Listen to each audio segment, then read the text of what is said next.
Jain Schezwan mini idli.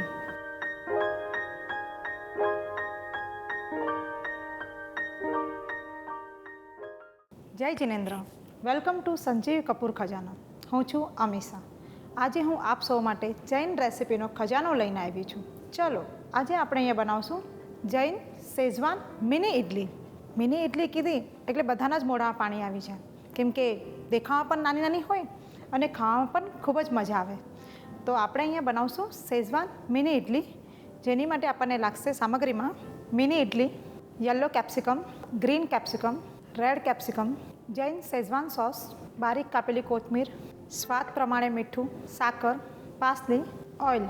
ચાલો આપણે પહેલાં તો તમને શેઝવાન સોસ જે મેં કીધું છે જૈન છે એની રેસીપી કહી દઉં. એની અંદર આપણે રેડ અને યલો કેપ્સિકમ ઓઇલમાં થોડા ફ્રાય કરી લીધા છે, અને પછી બારીક કાપેલી સેલેરીની ભાજી એ પણ એની અંદર નાખી છે. અને એ પછી આપણે બધું જ તૈયાર થઈ ગયા પછી ચીલી સોસ જે છે રેડ કલરનો એ પણ એની અંદર નાખીને થોડી વાર થવા દીધું. તો આપણો આ જૈન શેઝવાન સોસ તૈયાર થઈ ગયો છે. હવે આપણે પહેલાં એક પેનમાં હલકું આમાં તેલ લઈશું, કેમ કે ઓલરેડી શેઝવાન સોસમાં સારું એવું તેલ છે. તો આપણે આની અંદર 1 સ્પૂન જેટલું જ તેલ લેવું છે. આપણું ઓઇલ અહીંયા થઈ ગયું છે. હવે આપણે એની અંદર આ જે ગ્રીન કલરના કેપ્સિકમ છે એ લઈશું.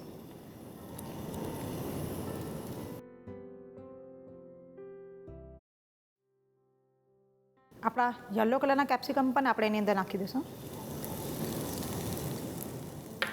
કોઈ આવે અને આવું કંઈ બનાવીએ તો કલરફુલ દેખાય અને સરસ પણ લાગે. આ 3 કેપ્સિકમ આપણે હલકા હાથથી હલાવી લઈશું. હવે આપણે એને બહુ નથી થવા દેવાનું. આપણે એની અંદર થોડું સોલ્ટ લઈ લઈશું.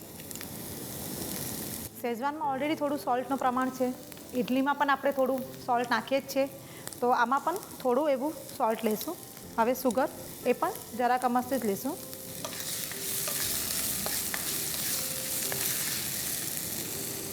હવે જે આપણો આ શેઝવાન સોસ તૈયાર હતું એ આપણે એની અંદર લઈ લઈશું.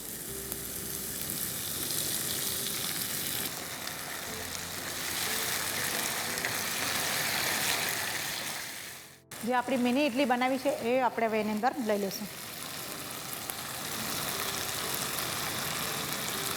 અને જે આ બારીક કાપેલી કોથમીર છે એ પણ થોડી લઈ લઈશું.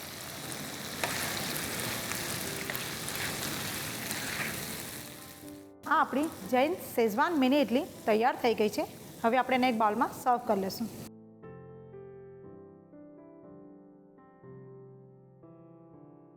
હવે આ જે આપણી પાસલી છે એ બારીક બારીક ચોપ કરીને આપણે એની અંદર લઈ લઈશું.